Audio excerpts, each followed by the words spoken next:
kepentingan, stakeholder juga harus tahu kebijakan perusahaan seperti itu mengapa gitu kan.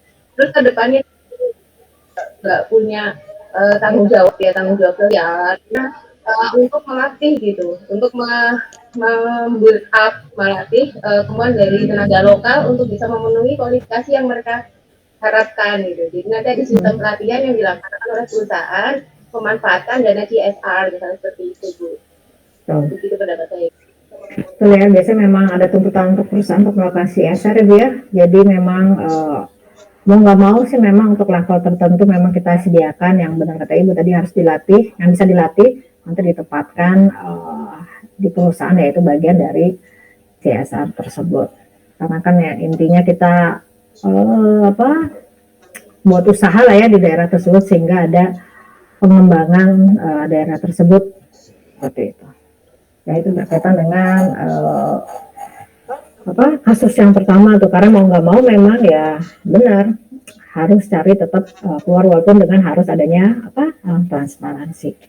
Tapi tetap beberapa posisi atau presentasi tertentu memang ada untuk lokal seperti itu. Walaupun mungkin agak bingung ya, kok ini nggak sesuai banget, tapi ya mau nggak mau itu bagian dari CSR dari perusahaan tersebut seperti itu. Kan ada lagi mau menambahkan Bapak Ibu yang berkaitan dengan PT Krakatau Steel. Dari Bapak Ibu cukup Bu.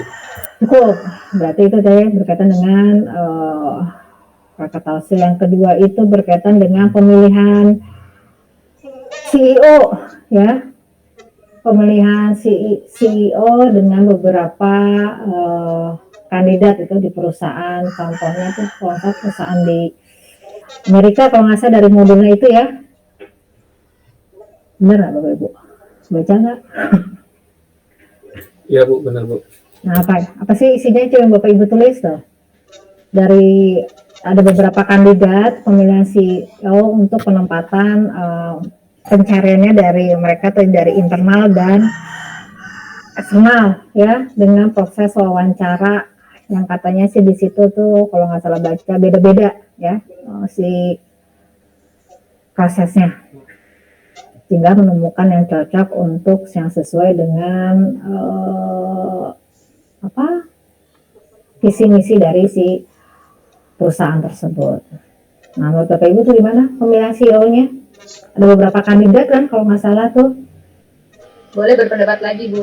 Boleh Bu. Ya, jadi kalau masalah video saya mencermatinya yang itu tadi Bu, yang ada beberapa wawancara dari komite rekrutmen ya, walaupun ini tingkatnya adalah CEO.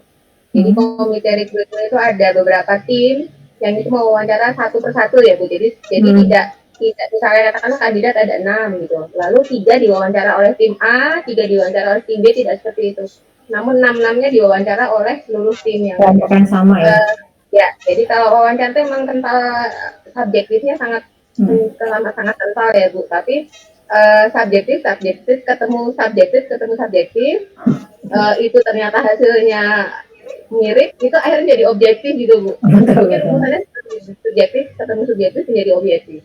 Seperti itu Bu. Jadi saya sepakat dengan sistem seperti itu untuk perekrutan CEO. Makanya Bu. Ya sampai setuju ya, sebenarnya memang lebih fair, jadinya memang nggak dibagi gitu ya, jadi memang lebih ke semuanya itu oleh tim yang sama, jadi memang biar ketemu yang mana gitu. Kalau takutnya kalau dibagi gitu kan jadi benar kata jadi subjektif kan hasilnya, karena yang kita nilai juga kan nggak hanya ini kan ada perjalanan karirnya seperti apa, terus latar belakang pendidikannya, dan juga takutnya kan ada konflik of interest ya kalau misalkan dibagi-bagi per kelompok itu, kenapa dia di kelompok ini nggak di kelompok itu. Nah memang bagusnya di satu kelompok satu-satu seperti itu, jadi biar kelihatan mana sih yang sesuai untuk posisi jabatan CEO yang sesuai dengan visi misi si perusahaan ke depannya. Nanti kan juga dilihat ada kemampuan interpersonalnya, ada analisisnya, nanti dilihat kemampuan interview berdasarkan kemampuan manajerialnya maupun leadershipnya seperti itu. Itu berkaitan dengan pemilihan CEO tuh. Izin berpendapat Bu. Boleh Pak, silakan Pak. Ya Bu, selamat pagi semuanya, rekan-rekan Ibu Artarina, rekan-rekan semuanya. Karena nama saya juga izin berpendapat. Kalau di perbankan biasanya pemilihan CEO itu di dalam internal dulu Bu. Dilihat dari kalau misalkan di perbankan itu, kalau misalkan ada pemegang saham, ditentukan pemegang saham terlebih dahulu. Tapi dengan beberapa tersebut seperti penguasaan BSMR yang telah dilewati, terus ada BMC atau Business Model Canvas, itu juga salah satu yang dilewati oleh pemilihan CEO Bu di perusahaan-perusahaan seperti perbankan biasanya. Terus ingin berpendapat juga Bu, apabila sebetulnya mungkin akan lebih baik apabila pewawancara atau misalkan pengujinya untuk pemilihan CEO tersebut lebih baik dari eksternal perusahaan agar lebih objektif Bu. Karena apabila dari internal perusahaan mungkin akan lebih subjektif karena mengenal dari perorangan kalau dari internalnya Bu. Mungkin kalau penelitian dari eksternal Bu akan lebih objektif dalam menilai bagaimana orang tersebut dapat menguasai masalah, menguasai kondisi saat itu, menguasai bagaimana menciptakan dari perusahaan rugi menjadi perusahaan laba gitu. Seperti itu. Terima kasih Bu. Ya, terima kasih kembali dengan Pak Yuga Bu. Yuga. Nah itu benar lebih baik juga memang dari eksternal ya, jadi lebih independen sebenarnya, nggak ada oh ini kayak kenal nih teman saya atau apa nih kayak gitu kan. Tapi mungkin kebijakan perusahaan juga beda-beda mungkin bagusnya ya seperti itu.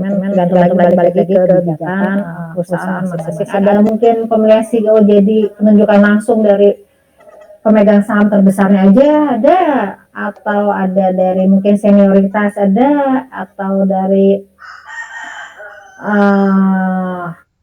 apa bukan senioritas tapi lebih mungkin latar belakang pendidikannya karena lebih tinggi daripada yang lain ada. Nah balik lagi tetap ke kebijakan perusahaannya masing-masing. Nah seperti itu.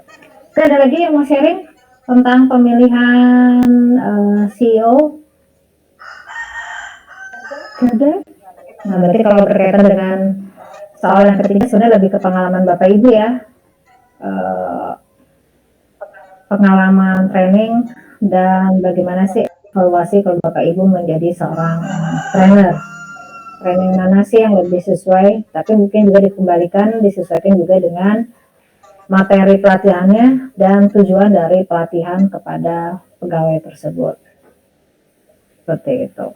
Mungkin ada yang memang harus on the job trainingnya atau cukup hanya di kelas atau seperti itu. Pernah ada yang mau menambahkan? Sharing Bapak Ibu? Boleh sharing lagi Bu? Oh boleh Bu. Ya, jadi metode pelatihan itu memang ada bermacam-macam Bu. Ada metode yang ceramah atau kuliah gitu ya. Lalu ada metode apa ya istilahnya coaching itu juga ada kasus. Itu ada simulasi ya, permainan atau mungkin role play seperti itu. Nah, kalau saya ya, menurut pendapat saya nih, jadi kita tuh harus benar-benar tahu menguasai audiensnya itu seperti apa gitu. Kalau itu homogen, yang dia punya, misalnya ada pelatihan keuangan, lalu dia backgroundnya adalah keuangan rata-rata, maka itu akan bisa di metode kuliah dan studi kasus pun sudah akan bisa mencerna gitu. Namun kalau pengalaman kami, saya juga di bank, kalau kami memberi pelatihan kepada UKM mikro kecil, yang itu pelatihannya adalah pelatihan manajemen atau keuangan, mereka nggak ada background itu sama sekali. Jadi kita nggak bisa memberi metode kuliah atau metode studi kasus yang berat-berat itu nggak bisa Bu. Jadi kita pakai metode permainan, simulasi seperti itu kan akan mudah dicerna, diserap, baru nanti setelah dari permainan itu akan muncul resume. Dari hasil permainan itu, resume itu yang akan kita kaitkan dengan teori. Seperti itu akan lebih mudah dicerna. Jadi ada 3 hal waktu saya bilang, memang harus menguasai audiensnya itu, backgroundnya, latar belakangnya. Lalu yang kedua, goal dari pelatihannya itu harus kita pegang terus. Yang ketiga, combine antara metode-metode yang ada itu, mungkin proporsinya diatur sesuai dengan tadi latar belakang peserta. Ya, terima kasih. Terima kasih Bu. Ya itu ya, tempatnya disesuaikan dengan audiens dan tujuan dari si